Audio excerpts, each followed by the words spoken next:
कभी सोचा है कि आर्कटिक के बीचों बीच एक जमी हुई झील के नीचे से हीरे निकालना कैसा होगा? सुनने में ही नामुमकिन लगता है ना?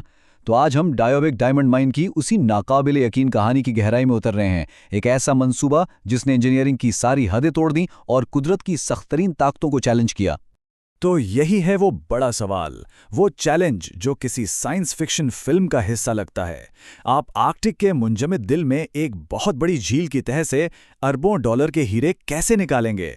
ये सिर्फ एक सवाल नहीं था, यही वो बुनियाद थी जिस पर पूरा डायावॉक प्रोजेक्ट खड़ा था।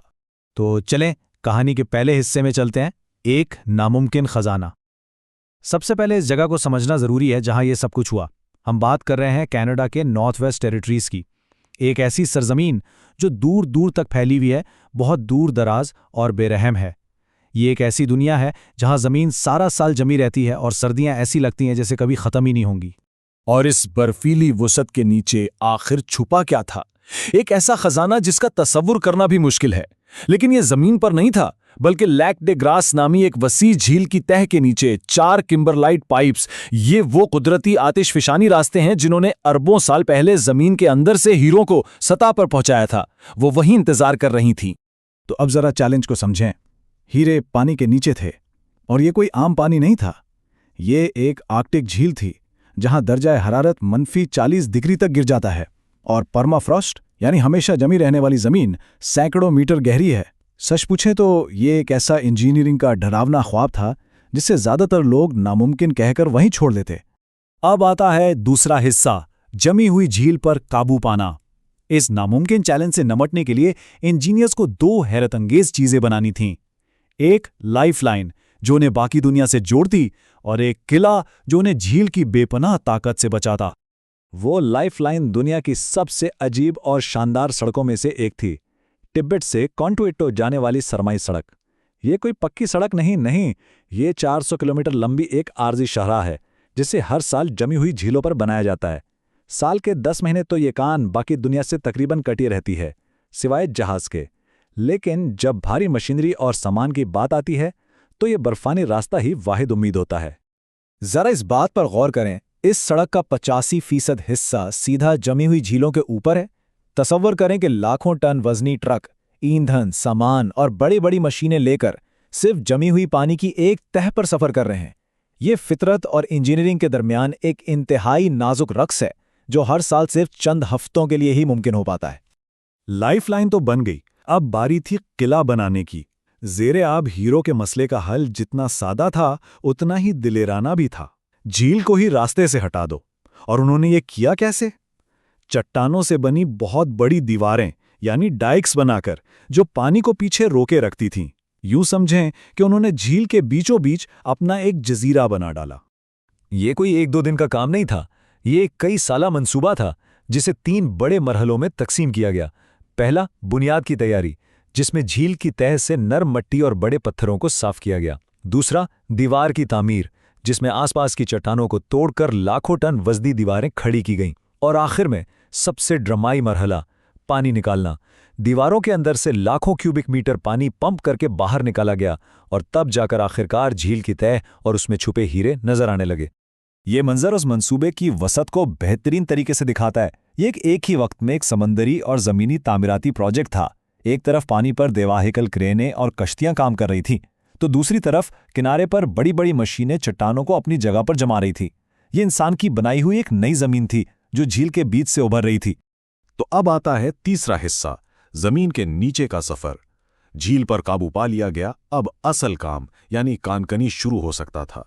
लेकिन डायोविक की कहानी वक्त के साथ साथ मजीद गहरी होती गई। ये सिर्फ सतह पर खुदाई से कहीं ज्यादा पेचीदा थी। कान की जिंदगी में तब्दीली बहुत तेजी से आई। पैदावार 2003 में उन बड़े खुले गढ़ों से शुरू हुई जो इन्होंने झील की तह में बनाए थे।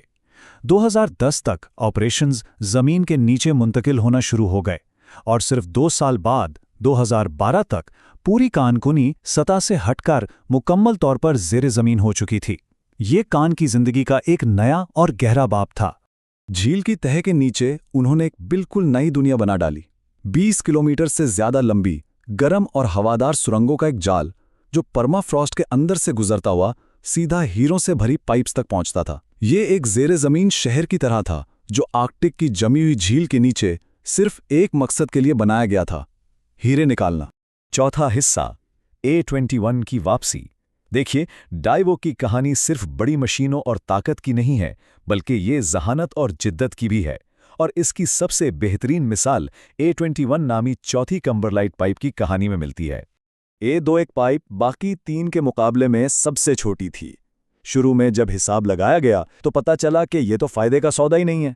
इसे जमीन के नीचे से निकालने की लागत इससे मिलने वाले हीरो की कीमत से कई ज्यादा थी। ऐसा लग रहा था कि करोड़ों डॉलर के ये हीरे हमेशा के लिए जमीन के नीचे ही रह जाएंगे। लेकिन फिर इंजीनियर्स को एक बहुत अहम सुराग मिला। पुराना तरीका, जिसे UCF कहते हैं, महंगा था, क्योंकि वो ये मानकर चल रहे थे कि आसपास की चट्टान कमजोर और गैर मुस्तहकम है। मगर जब उन्होंने सतह पर खुदाई की तो उन्हें मालूम हुआ कि मेजबान चट्टान दरअसल इंतहाई मजबूत है। बस यही वो लम्हा था जिसने सब कुछ बदल दिया। इस मजबूत बुनियाद ने उन्हें एक नए, सस्ते और ज्यादा मौसर तरीके SLR को इस्तेमाल करने की इजाजत दी, जो पहले मुमकिन ही नहीं था। इस मजबूत चट्टान का मतलब ये था कि वो कम सहारे के साथ बड़ी सुरंगें खोद सकते थे, जिससे खर्चा बहुत कम हो गया और पैदावार बढ़ गई। रियो टिंटो के माहिरीन ने खुद कहा कि ये एक इनकलाबी दरियाफ्त थी। अचानक जो मंसूबा नुकसान का सौदा लग रहा था, वो एक बहुत बड़ा मुनाफा बख्श मौका बन गया।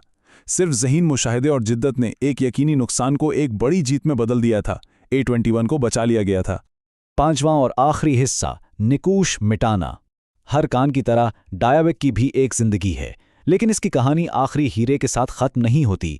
शुरू से ही इस मंसूबे का एक बहुत अहम हिस्सा ये था कि जब सब कुछ खत्म हो जाएगा तो वो अपने तमाम निशानात मिटा देंगे। इस कान के असरात को नज़रअंदाज नहीं किया जा सकता।